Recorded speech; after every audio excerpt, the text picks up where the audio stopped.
iyi Mana ni nziza yari yaravuganye nanjye ibintu bitandukanye kera ikajya imbwira ngo uzankoresha nkirase Mana ibi bintu byo kunkoresha bizacaye ku buryo nigeze nuzura umwuka wera nuzuye umwuka wera numva ngiye mu kindi kirere mbwira ibintu abantu bari baraho ndarira mvuga indimi ndangije kuko nari nkiri inkumi numva ndabitinze ndafata mu izina rya Yesu umwami ibi bintu ntibizagaruka simbishaka n'ibyo abantu b'inturage ndabitokesha ndasenga ntibizagaruke ku buryo nisigaye senga nkanuye nturomboye amaso ngo bitamfata ngo bitongera kumfata nakumva abantu batangiye kwishima nakumva utuntu tunyinjiyemo nkahita nsohoka ngo bitamfata hanyuma rero niba Yesu agushaka ntabwo azakubura azagushakira ahantu hose ibi bintu bizagufata Imana itugirire neza haleluya haleluya hanyuma rero ubwo mba nzengurutse aho hose ndangije umunsi umwe rero bene da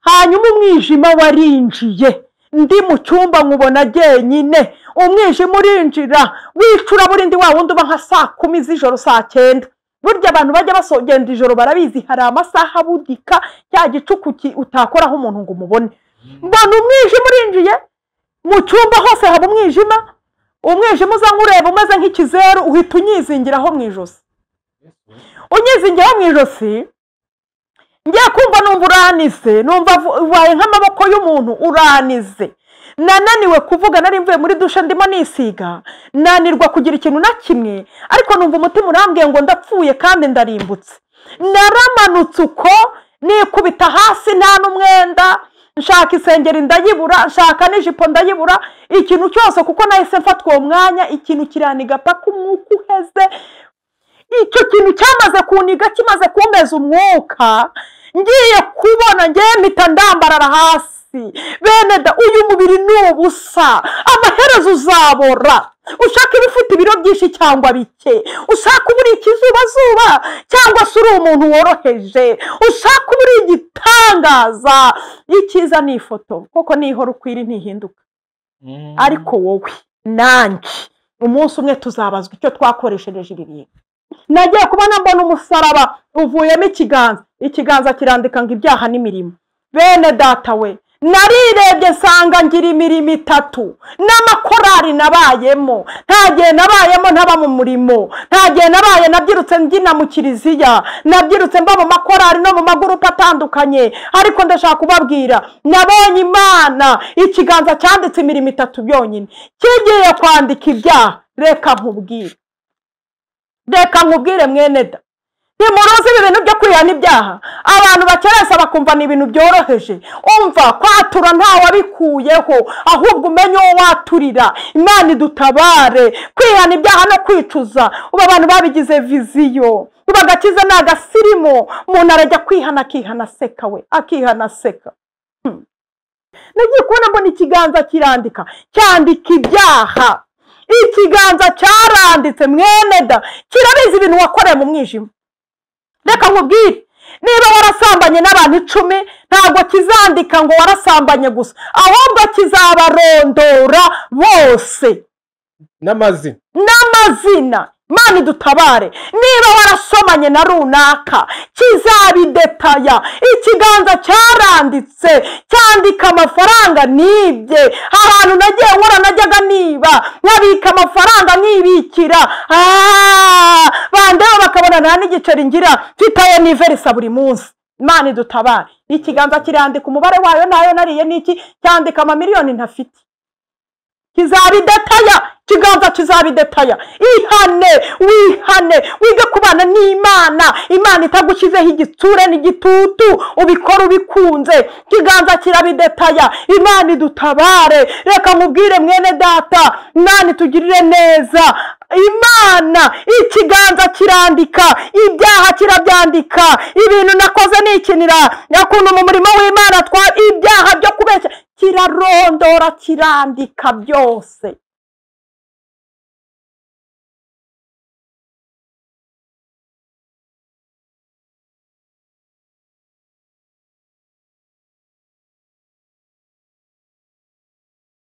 Amen. Amen.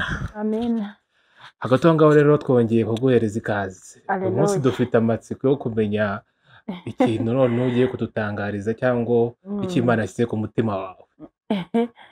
Imana imaze iminsi imbwira ngo ni nk'abantu buhamya, nyibwire ahantu Imana ikura n'iki dushakaho. Nibyo byanzanye rero, ndashaka kuba abantu buhamya n'iki dushakaho, nkababwira ahantu Imana ikura. Amen. N'ahantu Imana idushaka n'uko idushaka. Nicyo tugiye kuvugaho, ahantu Imana ikura n'aho Imana idushaka n'iki dushakaho. Numva ngize amatsiko. Ni karibu rwose. Banza dusamire mu gitabo cya mbere cya Samweli. Yego. Ibice 2 umurongo wa 6. Tuganire duhereye kuri iryo jambo. Haranditse ngo Uwiteka arica agakiza. Igenda gake ariko. Uwiteka agira gute? Arica. Akagira gute kandi nanone? Agakiza. Ashyira ikuzimu kandi akagira gute? Agakurayo. Akagira gute nanone? Agakurayo. None se ubwo urumva Uwiteka arica kandi akagira ate? Agakiza. Ashyira ikuzimu kandi akagira gute? Agakurayo. Amaboko y'Uwiteka ntaho atagera, ntaho adakora. Yashyira ikuzimu yarangiza agakurayo. Buriya nukomeza ugasoma ari amagambo ntabwo ari nze kwigisha, ndashaka gutanga ubuhamya kuko Imana yarambwiye ngo nze mbivuge. Ariko kakubwire mwene da, Bibiliya iravuze ngo Uwiteka arica kandi akagira gute? Agakiza. Arije dusanga ibintu byose tubyitirira abadayimoni miga. Ibintu byose tukabyitirira abadayimoni, tukabyitirira abazimu. Ariko reka mbabwire bene da, Uwiteka arica kandi akanakiza. Ashyira ikuzimu kandi akanakurayo. Imana itugirire neza. Icyama mu bantu ateguye yiteguye gukiza uburimo. Icyama Imana yiteguye abantu yiteguye gukura ahantu habi, nawe uburimo Imana idutabara. Hanyuma kugira ngo ibi bintu mbivuge ntatinze, bene data, abantu nibave mu rujijo. Abantu nibave mu rujijo kuko Imana yarambwiye ngo nze mbabwize ukuri, mbasobanurire. Ushaka kubyumva abyumve, utabishaka bireke. Mutandukanye idini no kuba umwana w'Imana. Ibyo bintu biratandukanye. Tandukanya kuba mu idini no kuba mu Mana, ni ibintu bibiri bitandukanye. Utandukanya agakiza, utandukanye na viziyo. Ni ibintu bitandukanye bidafite ahantu bihuriye. Hanyuma rero jewe mbyiruka nari nzi ko agakiza ari ubusirimu. Muri iki gihe ubona ko agakiza ari ubusirimu. Ari kujya gusenga ku cyumweru ugashaka sitire ugateramo, ku kindi cyumweru ukagenda, cyane yuko uvuga uti ni nk'abasore bazahurira n'inkumi. Kenshi na kenshi wasangaga ariho abantu bahana na randevu uti misa ya mbere isarangiye cyangwa se iteraniro rya mbere cyangwa irya kabiri duhurire hahandi munsi y'urusengero. Ibyo bintu rero bitandukanye n'agakiza nshuti yanjye. Imana idutabare. Jye nakijijwe numva ari ibyo ngibyo, nako natangiye ne kuvuga ngo narakijijwe. Natangiye numva ari ibyo, ari ugushaka imyenda myiza buri cyumweru kwa gatandatu nkaba nahangayitse nzajyana izihe nkweto zijyanye n'iyihe shati n'iyihe jipo, mbese ibintu nk'ibyo numva ni ibyo ngibyo by'agakiza. Hanyuma cyakoza nararirimbaga, narabyinaga mu kiliziya kera, nyuma yaho njya mu nsengero zitandukanye. Bene da, nazerereye mu nsengero. Abantu bave mu rubuyero, bave mu ruzerero. Nazerereye mu nsengero ariko ntagira Yesu, ntanamuzi. Kuba mu nsengero rero ntabwo bikubuza gukora ibyaha udakijijwe. Yesu ahantu agushaka aragushakamo agakiza. Ndazerera aho hantu hose ntagira Imana, bitambuza gukora ibyaha, bitambuza gukiranirwa mwa abantu b'Imana mwe. Ariko nkumva ndi umukirisitu kuko mvuga ngo mbahana. Nagiye mu madini arenga 6, nkava hamwe njya ahandi, nkajya hamwe mva ahandi, bitewe n'impamvu zitandukanye. Aho navuye muri ihe nahereye mu bakatolika. Ntihereye nari umukatolika. Hanyuma mvuye mu bakatolika twari duturanye na Eperi. Noneho Eperi najyayo nkumva biraryoshye. Naho ubwo nkajya njya gusengera muri Eperi, banamenyera nk'umuntu waho. Ariko ahanini muri Eperi abana twari duturanye babaga mu makompasiyo. Ndi nkumi nyina ndi umunyeshuri. avuga ntahari nanjye nibamenyera bazanshyira muri kompasiyo. Ibyo byose abantu benshi bari mu madini bitewe n'impamvu, ariko uyu munsi uhindure ujya mu rusengero ubamo bitewe na Yesu, kuko urusengero ubamo iyo ugiye mujyanywe na Yesu, niyo barufunga niyo byagenda gute Yesu ntabafunze. Haleluya, muragumana. Imana ihimbaza. Ubona abantu ibi bintu by'ifungwa z'isengero bahise bagwa, ntabwo bari baragiye bashaka Yesu, bari bafite ibindi bashaka muri izo nsengero. Umuntu wese mukurira inzira ku murima rero, uwagiye mu nsengero ajyanywe n'ikindi kintu kitari Imana, uwo nguwo bizamugora. Ariko uwajyanye na Yesu, agiye gushaka Yesu, ashaka Imana, ashaka agakiza, uwo nguwo naho imisozi yagenda ihinduka, naho ibihe byahinduka, azahagarara yeme avuga Imana ye. Amen. Haleluya. Ujya muri EPR uzi ko bazawuceka. Ndagenda rero ngiye muri EPR, ibyo nacungaga bya kompasiyo mbona ntibabibonye, ndikomereza ndaze kuba inkumi irambagizwa, ndagenda mbangiye muri Zion Temple. Muri Zion Temple naho biranga. Hanyuma rero Zion Temple nayigiyemo nyuma mvuye muri ADPR. Navuye muri EPR njya muri ADPR. Muri ADPR ndanabatizwa, mba umukirisitu waho wanditse mu bitabo ariko utanditse mu gitabo cy'Imana. Ngaho buriya abantu bafite abakirisitu mu bitabo ariko Imana itabazi. Yesu we. Bakita n'abakirisitu ariko batarigeze bagera hehe mu rusengero rw'Imana. Icyakoze barageze mu rusengero rwubatswe n'amazu y'abantu ariko batarageze mu rw'Imana. Muri ADPR rero aho njyamo naho mvayo bantenze. Barantenze. Barantenze. Imana itugiriye neza. Ubu ndabizi kugutenga hanze, ndabizi kuba hanze, kuba utari mu idini ngo ukaba waratenzwe. Hari abantu rero bahagarika mu mirimo, gutenga no kuguhagarika. Warakoze ibyaha, ufite imyitwarire mibi ugahagarikwa. Ubwo hari abantu batabyumva.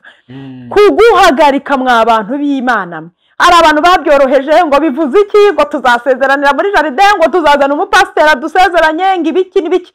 Reka mbabwire bene data, uzabanza ukure icyatumye baguhagarika ugikemure, hanyuma ujye n'ahandi sinkubujije. Ariko ndashaka kubabwira ibi bintu ntabwo ari agakino, ntabwo ari filimi y'ama episode ku buryo uzajya ujya muri seri ukajya mu yindi. Ibi bintu mubishakemo Imana. Niba ugiye mu rusengero utagiye gushaka Imana, yokakubayeho uzarindagira. Hanyuma rero aho mbayo kubera imyitwarire bampagaritse, barantenga, ndagenda njya mu yandi madini. Njya mu yandi madini ndanabasuzugura, narasuzuguraga, narabasuzuguye.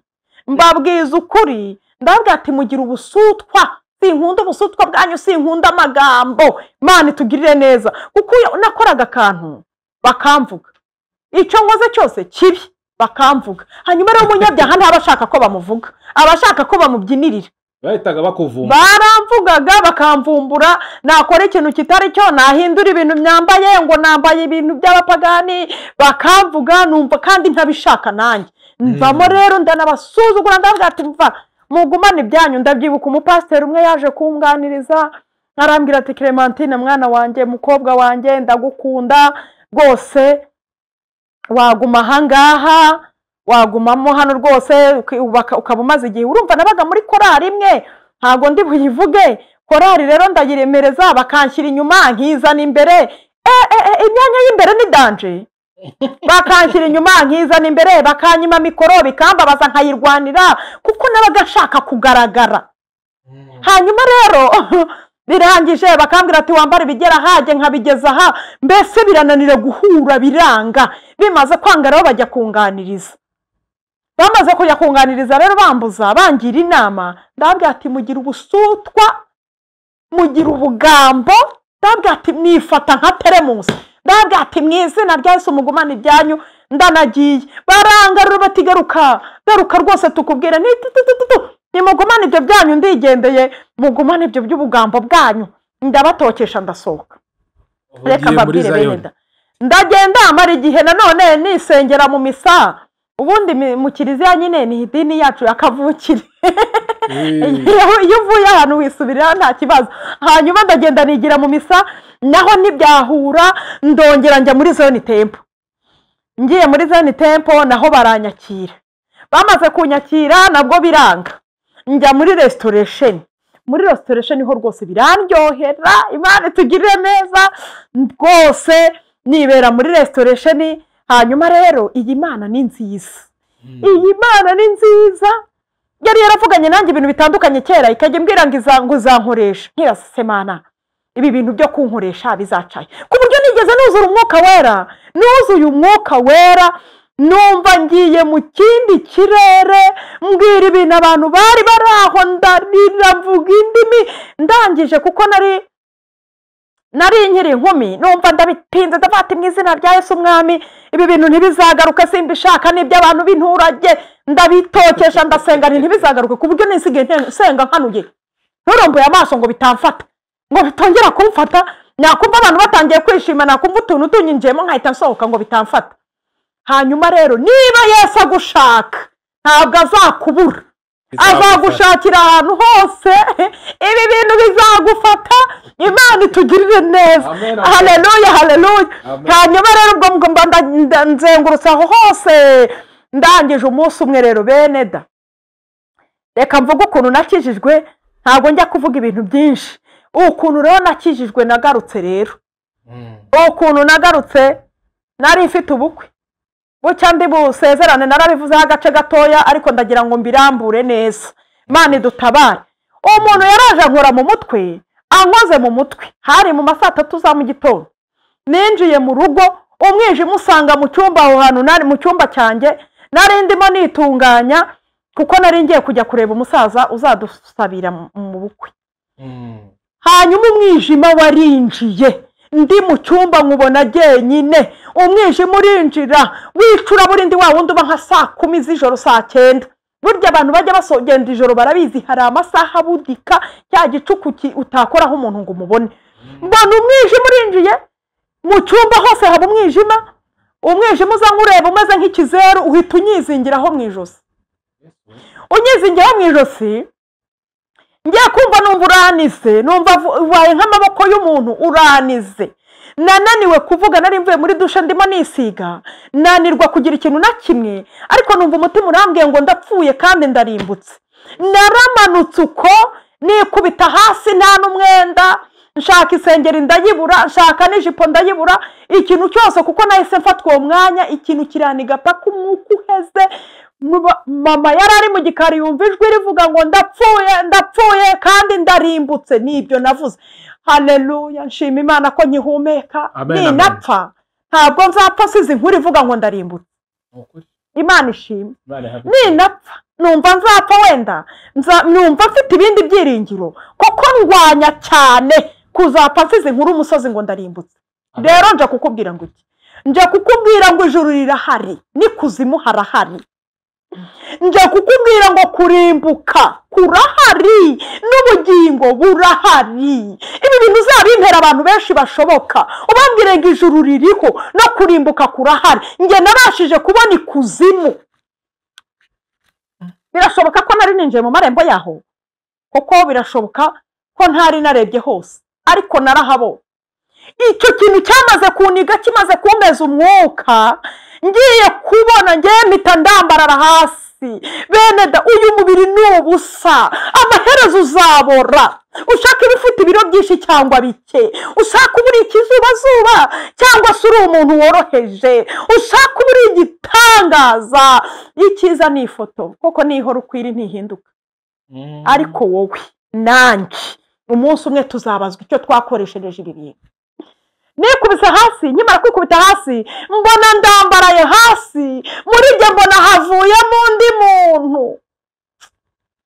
Mana we, mbona havuyemo undi muntu, ndambarara hasi, ngiye kubona, ubwo kandi umwuka wari uheze, ngiye kubona mbona muri jye havuyemo undi muntu, nawe kandi nirebye mbona uvuyemo arasa umukara umeze nabi, usigaye hasi mbona nawe ameze nk'umukara umwe washiririye, nk'umuntu wapfuye ashiririye, nk'umuntu wapfuye ashiririye. N'uvuyemo mbona nawe n'umukara wa wundi uriho imyanda, nk'umuntu uvuye mu gisogororo. Mana, ndagushimye ko wampaye igihe cyo kugukorera, ndagushimye ko wampaye igihe cyo kukuvugira, ndagushimye ko wampaye igihe cyo kubwira abantu. Haleluya, kuri Imana iriho, kandi ibintu by'ubu n'ubugingo tuvuga kari ibintu bifatika. Haleluya. Mana mfasha mbona uko mvuga ibi bintu. Hanyuma mwene data unkurikiye, nagiye kubona mbona icyo kintu kivuganye nanjye, kivuganye na wa muntu uvuye muri jyewe urambaraye aho. Jye narirebye mbona ndi nk'umuntu wapfuye ahiye ashiririye. Hanyuma uvuyemo nawe avugana n'icyo kintu, nabonye gisa kibi kigabo cyambaye ibikoti by'umukara. Numva kirambwiye ngo ngwino nkujyane aho abantu bapfuye barimbutse bari. Hanyuma mbona nta mahitamo mfite, njyewe ndireba mbona sohorotse muri jye. Ndashaka kukubwira ko muri wowe urimo abantu babiri. Hari umuntu w'inyuma tubona agenda, wenda ushobora kuba udashaka kubyumva ubyirengagiza, ariko reka ngusobanurire. Uzumva iyo umuntu amaze kwitaba Imana baravuga ngo runaka, izina runaka ngo yitabye Imana, hanyuma bakavuga ngo umubiri we uri mu buruhukiro ubu n'ubu. Mbese uyu muntu ko yitabye Imana, kuki umubiri uri hariya? Uwitabye ninde rero? Uwo ni wowe originali, ni uzabonana n'Imana. Uyu muntu ari mu buruhukiro, baravuze ngo bazamushyingura wenda mu kwa kangahe, ariko wowe wa originali baravuze ngo witabye Imana. Ntabwo bikumvisha yuko urimo abantu babiri. Urimo umuntu wakuvuyemo ari we witabye Imana, urimo n'uyu mubiri ari rikoti bashyize mu buruhukiro. Bivuze ngo urimo babiri, kandi babiri. Uyu muntu mwitondere w'imbere. Imana idutabare, ugendane n'ibimenyetso aguha, ibimenyetso aguha ubyumve, ibimenyetso aguha ubigendereho. Koko mwene data, umunsi uyu w'inyuma azaba agiye mu buruhukiro no mu mva, uyu w'imbere azakomereza ahandi hantu utaramenya nanjye ntaramenya. Imana itugirire neza. Amen. Clementine mbangiye ntyo, ndakomeza nkurikira wa mugabo nabonaga wambaye ibikoti by'imikara. Ndamukurikira mbona turagiye urugendo ntamenye. Tumaze kugenda mbona twinjiye ahantu, aho hantu mpageze Imana idutabare. Tugeze aho ngaho mbona ari gushaka kunkoraho.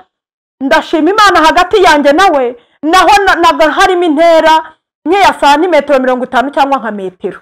Amen, amen, amen. Yaramburaga ukuboko ntankoreho, njye nkamukurikira atankoraho, ariko yashakaga kunkoraho ngo tugendane. Naje kubisobanukirwa nyuma, iyo aza kunkoraho ntabwo nari kugaruka. Yesu we. Ntabwo nari kugaruka, ntabwo nari gusubira mu buzima. Hanyuma turinjira, turangije mbona ngejeje aho hantu, magarara mu marembo yaho. Atangira kunyereka ngo ngwino ujyemo hariya, ngo hariya naho abantu bapfuye barimbutse, ngo dore aha ni mwirimbukiro. Mwa abantu b'Imana mwe, nabonye ibintu bikomeye. Nabonye abantu bagenda ari inyamaswa, kabona isura y'umuntu waruzi, waruzi, ukabona ni ihene, kandi mu maso ukabona ni wa muntu waruzi. Ukabona isura y'umuntu, ukabona ni imbwa, kandi warangiza mu maso ukabona ni wa muntu waruzi. Mageze aho hantu ndaparika ngira ubwoba, uwo muntu akamfata ukuboko. Bene data, ndashaka kukubwira ngo hari abantu narinzi n'amaso yanjye, nagiye mbona muri ayo masaha namaze. Imana itugirire neza. Ibi bintu birafatika, umenye ko mu buzima utabwihaye. Uwabubumbye rero wumvira icyo agutegeka, afite uburyo yabibumbyemo. Imana itugirire neza. Aho hantu mageze mbona n'ahantu hateye ubwoba, aho abantu bajya kugenda ukabona umuntu yatsumurira aragurutse, ukabona ni umuriro agendeyeho. Aho hantu narahageze. Mwa bantu b'Imana mwe, ibi bintu by'Imana bifite imbaraga. Yewe muvandimwe, nushaka garuka wegera Imana. Ibyo bintu narabibonye. Muntu ukabona agendeye muri ruratse. Nahamaze igihe gito, kuko nagiye mu masaha 3 nibwo nikubise hasi. Hanyuma ngaruka nimugoroba mu masaha 12. Nahamaze igihe gito, ariko ibintu nari mbonye iyo mbitekereje numva nabwira abantu ndira, numva nabinginga. nasenga, numva nabasaba imbabazi, numva nakubwira ngo nyabuneka egera Imana. Sinkubwiye ngo ujye mu idini runaka, sinkubwiye ngo ube ikindi kintu, ariko bwira Imana yakuremye, uyibwire ngo nkoresha icyo wanzaniye, nkoresha icyo wampamagariye, sinzakoreshwa ibitagira umumaro, uzankoresha ibintu bifite umumaro. Imana itugirire neza. none se kuki harimo basa nk'izo hene abandi bagasaba nk'izo nibyo ngiye gusobanura. uko umwuka w'Imana arambwiye ngo uzabivuge hafi na kure. Imana idutabare. Ibyo bintu byakoraga inama ukabona abantu byikubise hasi bikasama mu kanwa hagacumba mu muriro. Imana itugirire neza. Mwa bantu b'Imana mwe tugeze mu gihe gikomeye, abantu ntabwo bakirana n'imbaraga z'abafite imibiri cyangwa amaraso, ahubwo murakirana n'imbaraga z'ahantu ho mu kirere ho mu ijuru. Niko ijambo ry'Imana rivuga. Dufite imbaraga ziri kudukiranya.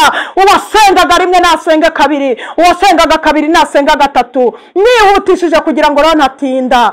Imana idutabare. Nagiye kubona aho hantu narindi abantu ngo baje iwacu barasenga, Imana ngo yarababwiye ngo igiye kubakoresha igitangaza ngo banzure bagarure umuntu wapfuye. Bari bamaze iminsi 3 mu masengesho batazi icyo basengera. Muntu usuzugura amasengesho, muntu usuzugura amasengesho, igerageza uyakore. Niba utayemera, uzafata igihe ugerageza Imana, uyakora igihe runaka, uyisabamo ikintu ushaka, urebe imbaraga z'amasengesho, wiyejeje, witunganyije, wihanye ibyaha, uzayakora urebe. Abo bantu baraje barasenga, barimo basenga, nagiye kubona umucyo mwinshi umanuka umeze nk'umurabyo, wikubita hahandi naringeze, hahantu narindi mu nyamaswa zigenda, mu bintu biteye ubwoba, mu muriro, abantu bagenda ari umuriro. Imana idutabare. Ihene ebyiri ubona zivugana, Imana iturengere. Ni ibintu byinshi nabonyeyo nasobanura.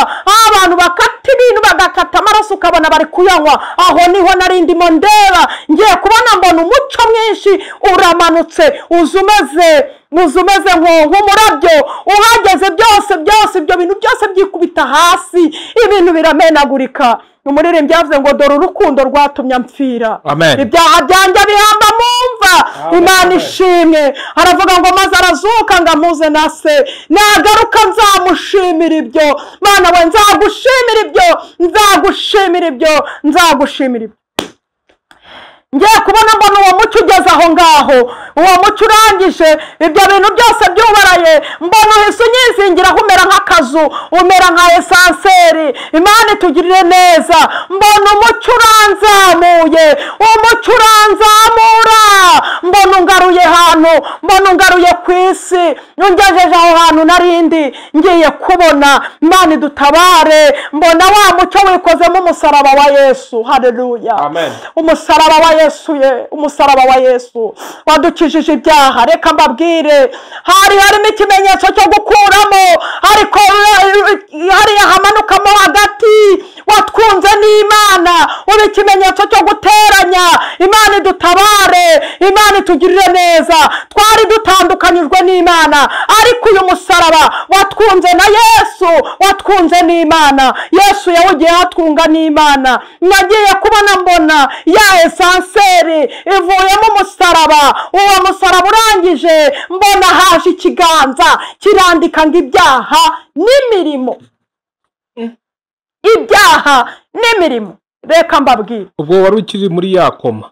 Nari nkiri muri iyo koma. Bo babonaga ari koma, ariko abantu barahageze, barapima, barakorakora, babona umwuka ntutera, babona narangije, ku buryo icyari gisigaye kwari ukunjyana muri moruge. Byari byarangiye, nta kundi. Barapimye babona wapfuye, baranyeganyeje, barapima, umutima niwateraga. Ntabwo ari ibintu byinshi najya gusobanura, ariko ndashaka kukubwira mwene data, imbaraga z'Imana ziracyakora. Imana itugirire neza. Niri uwo munsi aho ngaho sa esanseri y'Imana, uyu munsi uhure n'Imana, uyu munsi Imana igukoreho. Imana imbabarire, ubu buhamya bugere kuri benshi bumva imbaraga z'Imana. Nagiye kubona mbona umusaraba uvuyemo ikiganza, ikiganza kirandika ngo ibyaha n'imirimo. Bene data we, narirebye nsanga ngira imirimo 3 n'amakorari nabayemo, nta gihe nabayemo ntaba mu murimo, nta gihe nabaye nabyirutse mbyina mu kiliziya, nabyirutse mba mu makorari no mu magurupe atandukanye, ariko ndashaka kubabwira nabonye Imana ikiganza cyanditse imirimo 3 byonyine kigiye kwandika ibyaha. Reka nkubwire mwene da, ntimuruzi ibi bintu byo kwihana ibyaha. Abantu bakeresa bakumva ni ibintu byoroheje. Umva, kwatura nta wabikuyeho, ahubwo umenye uwo waturira. Imana idutabare. Kwihana ibyaha no kwicuza, ubu abantu babigize viziyo, ubagakiza ni agasirimo. Umuntu arajya kwihana akihana aseka, we akihana aseka. Kwihana useka, umuntu ukabona ari kwihana ngo Imana imbabarire, aseka, ubona ameze nk'uri mu rwenya. Banza ubitekerezeho, niba utarumva neza uburemere bw'ikintu uri gukora, ubanza ubyihorere. Nujya kwihana, wihana usaba imbabazi, usaba n'imbaraga. Imana iguha imbaraga zo kutazabisubira. Nagiye kubona mbona ikiganza kirandika, cyandika ibyaha. Ikiganza cyaranditse mwene da, kirabizi ibintu wakoreye mu mwijima. Reka nkubwire, niba warasambanye n'abantu 10, ntabwo kizandika ngo warasambanye gusa, ahubwo kizabarondora bose n'amazina. Imana idutabare. Niba warasomanye na runaka, kizabidetaya. Ikiganza cyaranditse, cyandika amafaranga nibye. Ahantu nagiye nkora najyaga niba, nkabika amafaranga nkibikira, bandeba bakabona nta n'igiceri ngira, mfitayo niverisa buri munsi. Imana idutabare. Ikiganza kirandika umubare wayo nayo nariye niki, cyandika amamiliyoni ntafite. Kizabidetaya, kiganza kizabidetaya. Wihane, wige kubana n'Imana. Imana itagushyizeho igitsure n'igitutu, ubikora ubikunze. Kiganza kirabidetaya. Imana idutabare. Reka nkubwire mwene data, Imana itugirire neza. Imana ikiganza kirandika, ibyaha kirabyandika. Ibintu nakoze nikinira, yakuntu mu murimo w'Imana ibyaha byo kubeshya kirarondora, kirandika byose. None ukuntu byagendaga, gihe cyarandikaga, narangiza bakumva mvugije induru, mwataka ngo Imana imbabarire ibi n'ibi. Ukabyatura abantu bose baraha. Hari abantu bari hari abantu, sinjya kuvanga isi n'ijuru, ariko murabiza aho umuntu bavuze ngo yapfuye, nuvuye guhinga itarambika isuka aho ngaho, kandi ari umugeni. Noneho nuvuye abantu baravugaga ngo umugeni wahara ngo yapfuye. Noneho rero nuvuye guhinga agahitaza, nuvuye n'uwari uri kure n'uwari uri hafi. Imana itugirire neza. Uzi ko ikiganza cyanyanduje n'uwo tubana, uwo twari tugiye gukora ubukwe ari nawe twabanye ubu yahageze, nawe abyumva ahari. Ikiganza cyarandikaga nge nkavuga. Urumva narindi nge nabibonaga abo batabibona. Ibyo bintu nta wundi wabibonaga. Ndashaka kukubwira ngo hari igihe uzabona ibintu abandi batari kubona. Igira umuntu ugushuka, igira umuntu ugushyira mu kiganza. Nari n'umuntu wasomanye ukabivuga na wabo mukunzi wawe ahari. Umva nkubwire, ntabwo nshaka kuvuga ibyaha natuye hano, ni kuri kamera, ni ku isi yose. Ariko ndashaka kukubwira uko icyaha wagikoze kimeze, niko ikiganza cyacyandikaga nuko cyagenze. Imana itugirire neza. Abyumva nawe ahari, abantu bose bari bahari. Noneho urumva nge nari ndi mu cyumba, Imana yabwiye abo bantu bari barimo basenga, natangiye kuzamuka ngo Imana irababwira ngo mubaheze ikivange. Ikintu kibishe baroko ni ikivange. Ikintu kibishe ni ikivange, ngo baheze ikivange kitari muri bo, kitasenganye nabo yamasengesho. Hanyuma rero basohora abantu, yewe n'umubyeyi wanjye nabande bose barabasohoye n'abavandimwe, barabwira ati mwigireho tubanze dusenge Imana. Hanyuma rero abantu bose bari aho ngaho ku muryango barabyumvaga natura. na fiyanse arimo. Reka nkubwire nawe hari n'amafaranga nibye n'amamiliyoni. Reka nkubwire amafaranga nari nibye cyayavuze umubare. Kiravuga ngo yibye aha naha amafaranga angana gutya. Ababyeyi ngo baratitira bavuga ati noneho rero ibi bintu bagiye kumusaza, ntabwo rwose yibye, uyu muntu ntiyiba. Imana itugirire neza. Kandi na boss wawe yari ahari. Abantu bari baje gutabara, abanzi bose bari baje. Imana itugirire neza. Ikiganza kiranyatuza, ubwo mbese abantu bari banzi bari baje. Imana idutabare. hanyuma ikiganza kiranyatuza akantu ku kandi kidetaya. Imana itugirire neza. Ikintu uko wagikoze kizagaruka niba utarakihanye. Ariko reka nkubwire inkuru nziza, iyo ukihanye Yesu ashibisha amaraso. Amen. Ntagasibisha shifo nk'imwe ku ishuri basibisha ku kibaho, Amen, cyangwa amen. ngasibisha igitambaro ku buryo wabona naho akanyuguti kanyuze. Iyo ukihanye ukagisabira imbabazi, Yesu aragenda agasibisha amaraso ye ku buryo mu ijuru bakureba bakavuga ngo dore umukiranutsi mw'isi. Amen. Amen. Ikiganza kimaze kurondera ibyaha kijya mu mirimo, sanga afite imirimo itatu. Yonyine. Umurimo wa mbere nari mfite n'abantu twajyaga tujyana kugemurira abarwayi, tukajyana tukagaburira abarwayi, tugatanga amafaranga yacu tukabegura tukabagaburira. Ngiye kubona mbona hariho kugemurira abarwayi. Umurimo wa kabiri nasanze mfite, hari umusaza nari naraguriye mitiweli, umugore we yari yaramutaye, ajyana n'abana arwarira mu nzu. Hanyuma turabimenya rero kuko nari mfite amafaranga, ndagenda mugurira mitiweli, nshaka n'imodoka bamujyana kwa muganga. Ikintu cyantangaje, uwo musaza yari yarapfuye. Ngiye kubona mbona ahagaze mu kirere ateze amaboko apfukamye mu kirere. Haleluya, Imana ihimbazwe. Reka mbabwire, nta mukiranutsi upfa ahubwo arasinzira.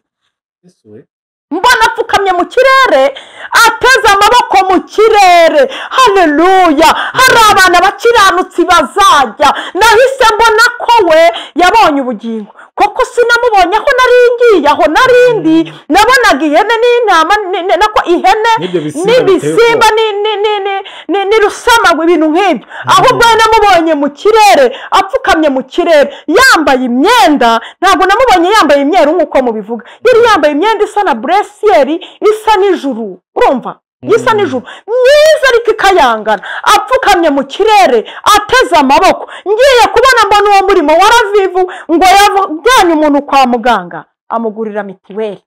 Uwo musaza arimo kugutakira ngo yarapfuye, yari yarapfuye icyo gihe, yari yarapfuye. Namujyanishije kwa muganga birananirana aranapfa. Ariko ngiye kubona icyo gihe ndaho muri ko namubonye mu kirere apfukamye mu kirere ateze amaboko aho ngaho. Ndavuga ngo imirimo iraburana, nicyo narindi kukubwira ngera ukore neza. Imirimo iraburana, Imana idutabare. Hanyuma ikindi kintu cya gatatu, hari umuntu twari duturanye yari yarapfakaye kera. Najyaga ndundanya ibiryo ngiye koza n'ibiki atari n'ibyanjye. We mwakwize gukora neza.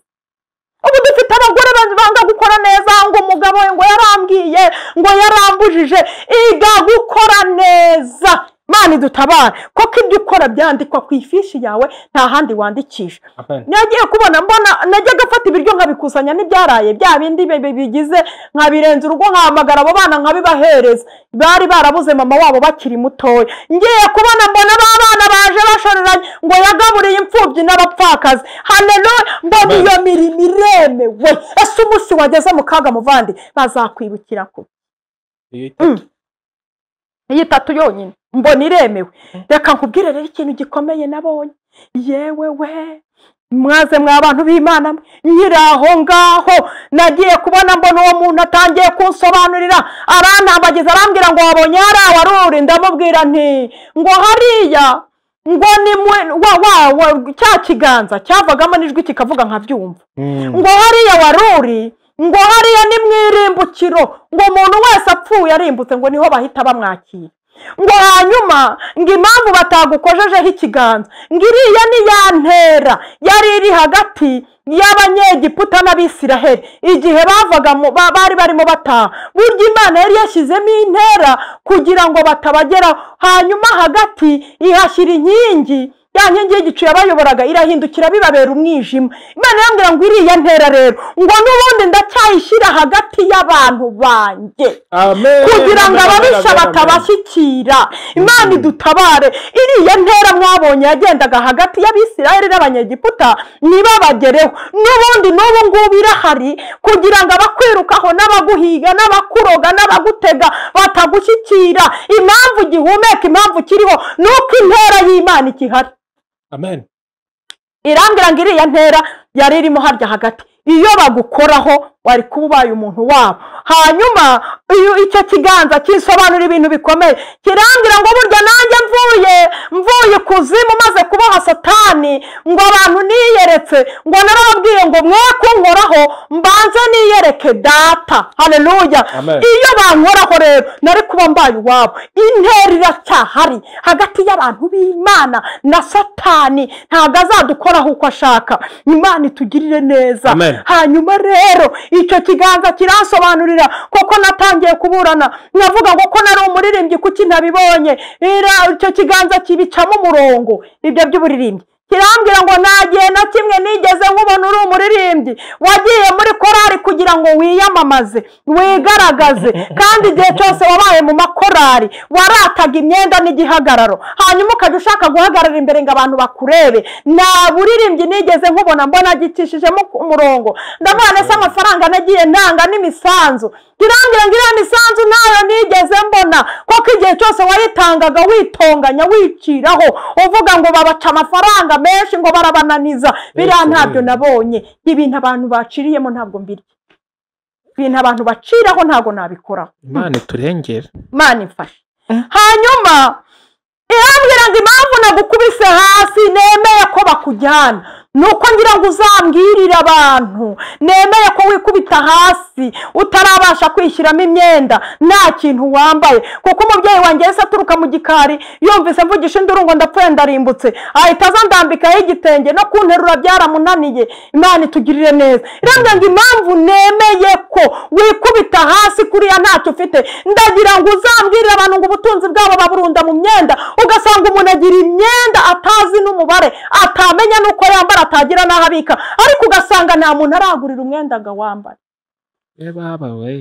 Ugasanga Imana ntabwo izi imyenda wambara, izi iyo wambitse abandi. Imana amafaranga ufite kuri konti ntabwo iyazi, izi amafaranga wagaburijeho abantu. Imana amafaranga wishyuriramo amashuri y'abana bawe n'amamiliyoni batangaho ntabwo Imana iyazi, izi imfubyi wishyuriye ntabwo amafaranga iyazi.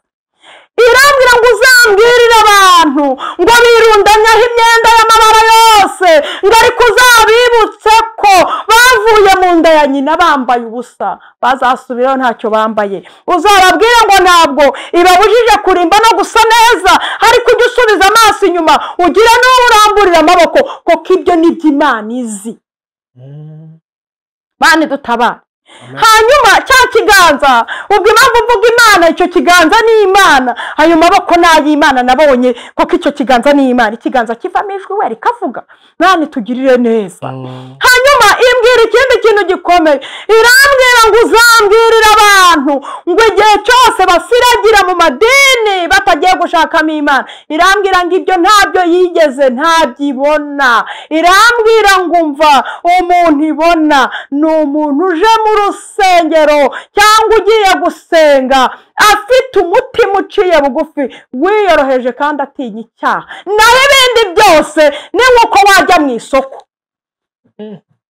Ibindi byose ubona ufite ibyaha, ugiye gukora ibindi, ugiye kugambana, ugiye guteranya, ugiye kugira ibindi n'ibindi, ugiye mu bindi, ni nk'uko wajya mu isoko ukagenda naho ukajyayo warimbye, ni nk'uko nguko. Imana itugirire neza. Nsoza rero, ndashaka kubabwira ngo ijuru rirahari.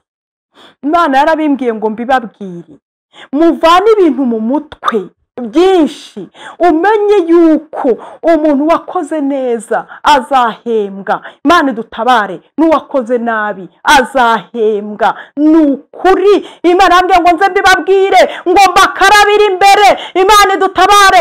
Irambwira ngo abantu bafite amarira y'amadini, ngo bafite amarira y'isengero, ngo bafite amarira y'ibyo bintu gusa, ngo ariko ntibafite amarira y'ubugingo bwabo. Ntabwo banireba ngo bibaze ngo ese igihe namazemo nahindutse ni ubundi. Igihe wamaze wahindutse?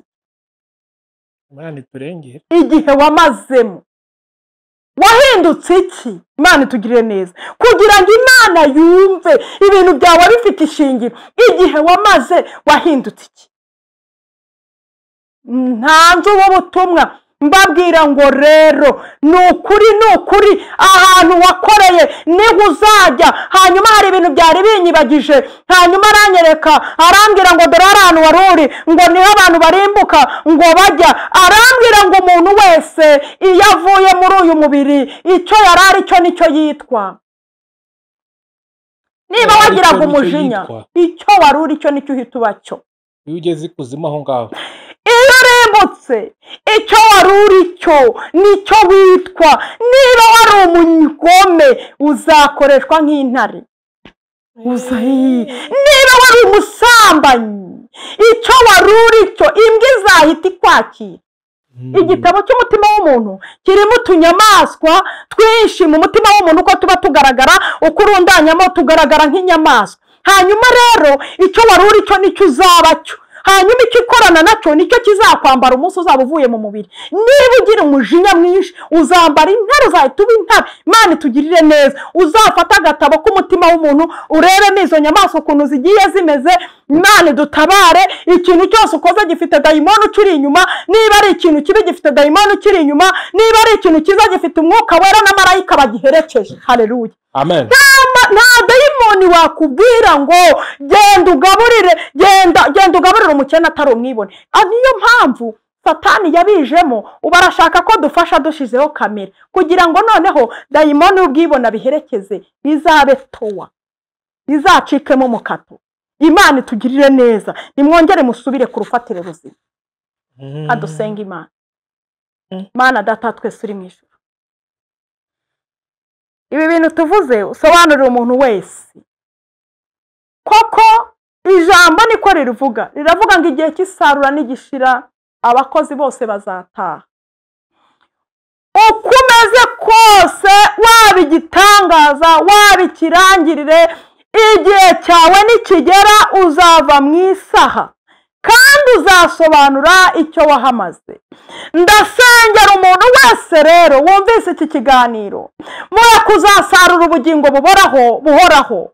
Koko ndabizi neza Bibiliya iravuga ngo hari abazasarura kubora, ariko sabiye aba bantu b'Imana kuzasarura ubugingo buhoraho. Kandi nanjye ndishinganishije uburinzi bw'Imana bumbeho. Uherekeze iki kiganiro kigeze kure, umuntu wese ucyumva ahindukire. Urakoze ko wumva amasengesho ni mu izina rya Yesu, amen.